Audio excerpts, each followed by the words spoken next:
કે લોભી માણસ હોય ને, લોભી માણસ એને બીક હોય કે રૂપિયો વયો જાય, બાકી દાતાર ને તો એમ જ હોય કે લાઈવ ને આજ વાપરી નાખું, કાલ હોય કે નહીં કોને ખબર.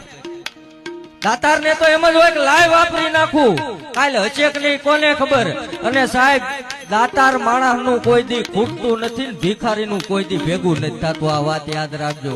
જેનામાં દાતારી પડી છે, ભગવાન રામ ની સામે જયારે વિભીષણે એમ કીધું ત્રાહિમામ શરણાગતમ, ત્રાહિમામ શરણાગતમ, અને ત્રીજી વાર કીધું ત્રાહિમામ શરણાગતમ, ત્યારે ભગવાન રામ એમ કે છે પધારો લંકેશ.